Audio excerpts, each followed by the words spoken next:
الحمدللہ رب العالمین والصلاة والسلام علی سید المرسلین وعلی آلہ وصحابہ اجمعین۔ حضرات، 25ویں پارے کا آغاز اس آیت شریفہ سے ہوتا ہے۔ بسم اللہ الرحمن الرحیم۔ الیہ یرد علم الساعہ، اللہ ہی کی طرف قیامت کے علم کو لوٹایا جاتا ہے۔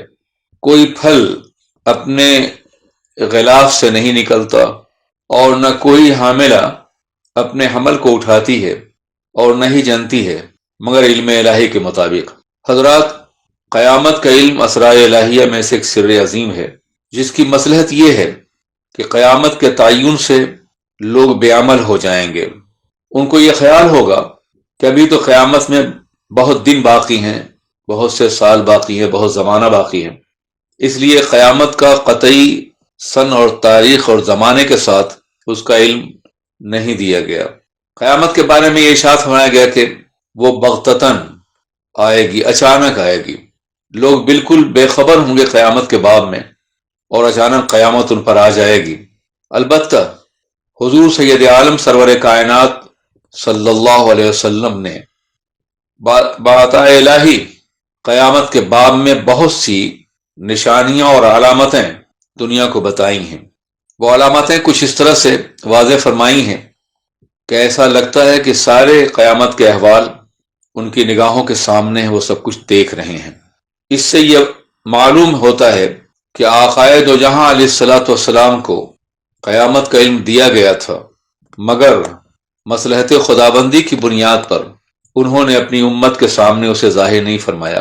ہاں، علامتیں واضح فرما دی کہ جب یہ آثار پیدا ہوں، یہ حالات ہوں، تو قیامت آنے والی ہے۔ ان میں کچھ میجر علامتیں ہیں، بڑی علامتیں ہیں، کچھ چھوٹی علامتیں ہیں۔ بڑی علامتوں کا ظہور تو ابھی نہیں ہے، مگر مائنر علامتیں، جو چھوٹی علامتیں ہیں، ان کا ظہور ہونا شروع ہو گیا ہے، جس کی تفصیلات احادیث مبارکہ میں بیان کی گئی تھیں۔ آج لوگ ان کا مشاہدہ کر رہے ہیں۔ حضرات، انسانوں کا مزاج اور ان کی عادت یہ ہے کہ جب انہیں کوئی تکلیف پہنچتی ہے تو وہ خدا کی بارگاہ میں گریہوزاری کرتے ہیں، لیکن جب اللہ اپنے فضل و کرم سے ان کو تکالیف سے نجات دیتا ہے اور اپنی نعمتوں سے نوازتا ہے تو وہ ناشکرے ہو جاتے ہیں اور یہ خیال کرتے ہیں کہ یہ تو ان کا حق ہے یا ان کی اپنی محنت اور علم کا نتیجہ ہے۔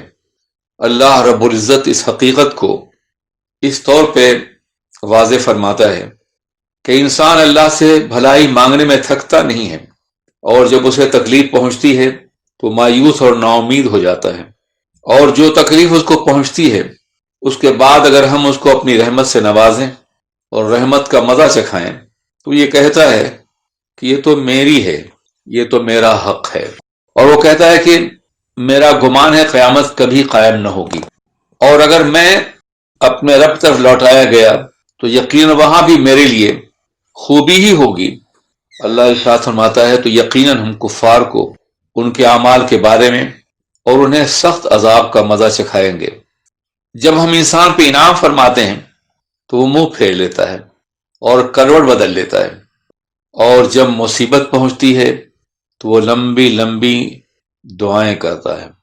حضرات، آیت نمبر 49 سے 51 میں انہی حقائق کا اظہار کیا گیا ہے۔ اس کے بعد سورۃ الشورى موجود ہے قرآن پاک کے اندر۔ یہ بھی مکہ مکرمہ میں نازل ہوئی ہے۔ اس میں 53 آیات اور 5 رکوع ہیں۔ ان کے مضامین میں کافروں کے سوالوں کا جواب ہے۔ اس سوال کا خاص طور پہ کہ کیا انسان نبی ہو سکتا ہے، کافروں کے انکار اور نافرمانی پر عذاب الہی کا تذکرہ ہے۔ رزق کی تقسیم کے بارے میں اللہ فرماتا ہے کہ اس کی اپنی مصلحت ہے، جس کی بنا پر وہ جس کا جو مقدر ہوتا ہے اسے روزی دیتا ہے، اور یہ فرمایا گیا کہ اہل ایمان وہ اپنے معاملات کو وہ آپس میں مشوروں کی بنیاد پر طے کرتے ہیں۔ آغاز سورت ان الفاظ مبارکہ سے ہوتا ہے: حامیم عین سین قاف کذالک یوحی الیک وإلی الذین من قبلک۔ حروف مقطعات کے بعد اللہ فرماتا ہے کہ اسی طریقے سے ہم آپ کی طرف وحی فرماتے ہیں اور ان کی طرف بھی جو آپ سے پہلے گزر چکے ہیں۔ اللہ غالب اور حکمت والا ہے۔ آسمان اور زمین اور ان میں جو کچھ ہے اسی کی ملکیت ہے، اور وہ بلند رتبہ اور حکمت والا ہے، برتر ہے۔ قریب تھا کہ آسمان کافروں میں پھٹ پڑتا، لیکن فرشتے اپنے رب کی تسبیح کرتے ہیں اور زمین والوں کے لیے مغفرت طلب کر۔ آگاہ ہو جاؤ کہ بے شک اللہ ہی بخشنے والا اور رحم فرمانے والا ہے۔ اس سورت کے آغاز میں اللہ جل مجدہ نے ارشاد فرمایا کہ محبوب، آپ پر وحی کا نزول اسی طرح ہو رہا ہے جس طرح آپ سے پہلے انبیاء کرام پر ہوتا رہا ہے۔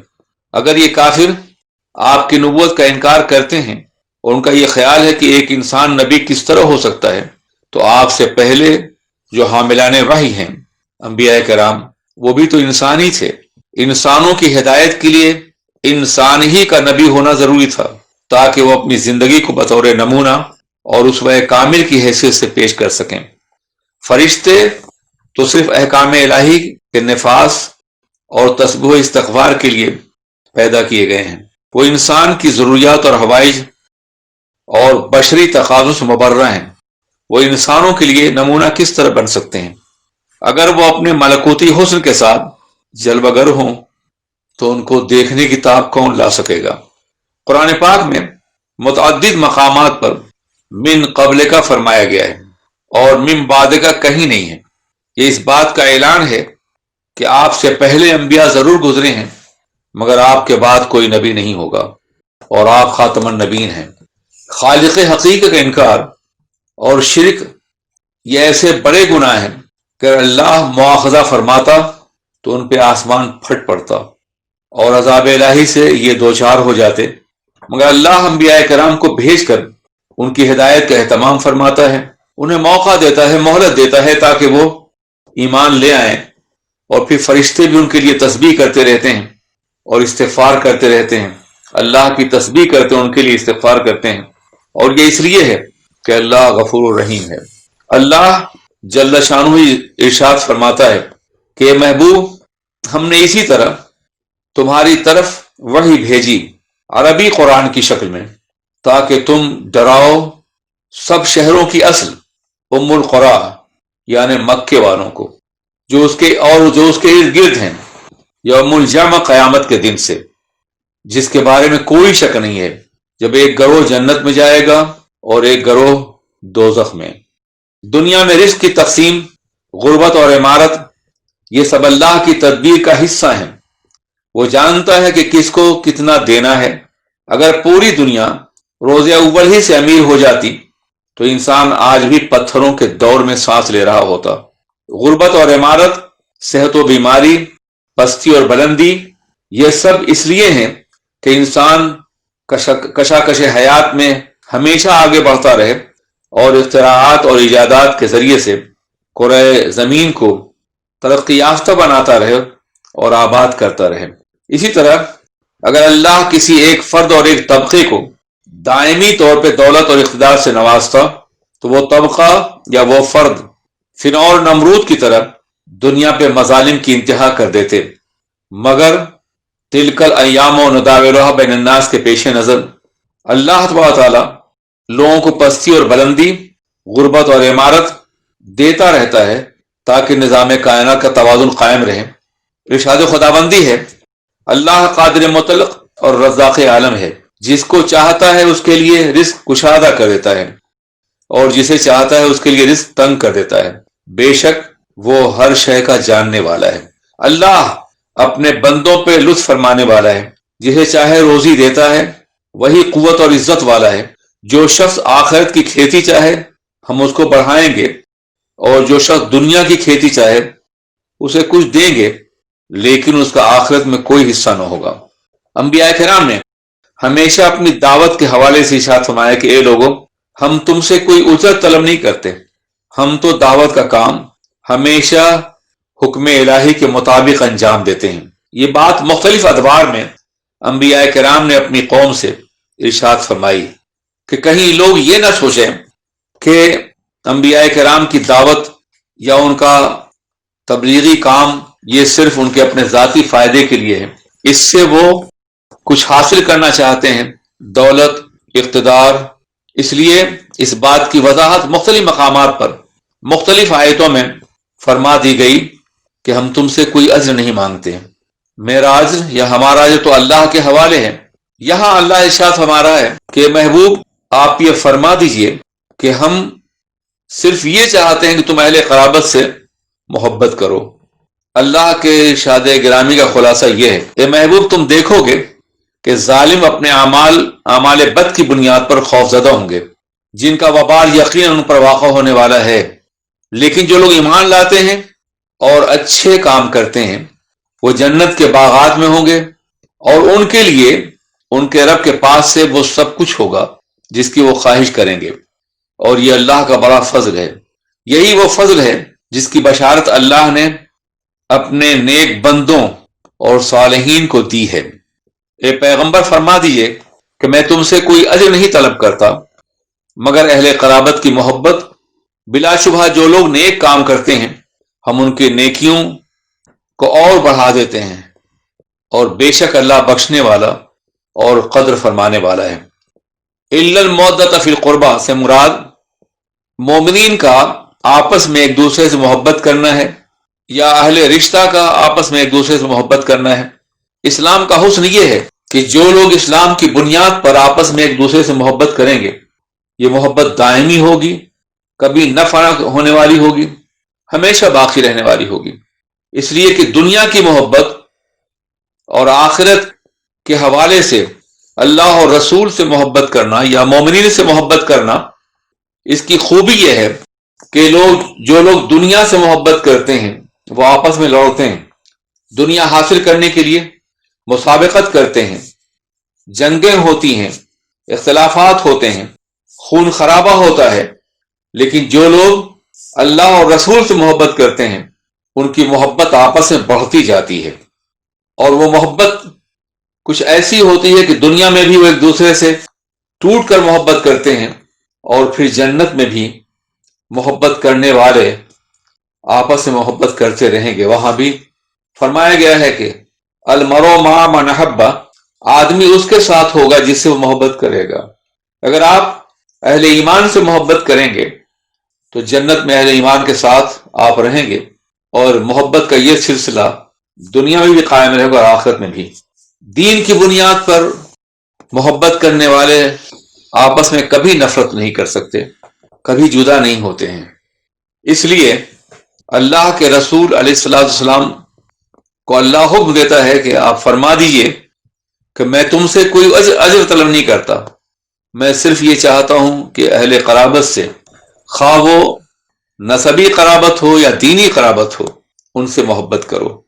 اس کے ساتھ ساتھ مفسرین کے ایک طبقے نے یہ کہا ہے کہ الا المودۃ فی القربہ سے مراد اہل بیت رسول ہیں علیہ الصلاۃ والسلام. بلا شبہ یہ ہر مومن کا ایمان ہے کہ جو اہل بیت سے محبت نہ کرے وہ مومن نہیں ہے. الا لا ایمان لمن لا محبت له, رسول پاک سے محبت, اہل بیت سے محبت, یہ ایمان کی علامت اور پہچان ہے.